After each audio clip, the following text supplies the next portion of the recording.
Switzerland chocolate উৎপাদনের জন্য জগৎ খ্যাত, বিশেষ করে মিল্ক চকলেট।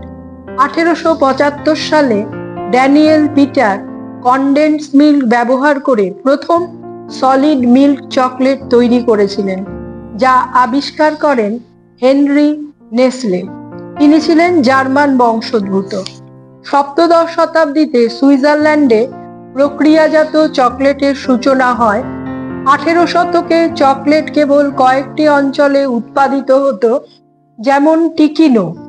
19 শতকের গোড়ার দিকে প্রথম যান্ত্রিক চকোলেট কারখানাগুলো দেখা যায়, যার সবকটি ছিল পশ্চিম সুইজারল্যান্ডে।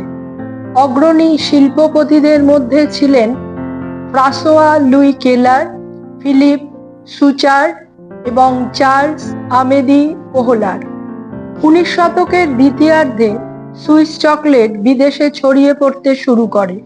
বেশিরভাগ বড় চকলেট কারখানাগুলি 19 শতক এবং 20 শতকের গোড়ার দিকে প্রতিষ্ঠিত হয়েছিল।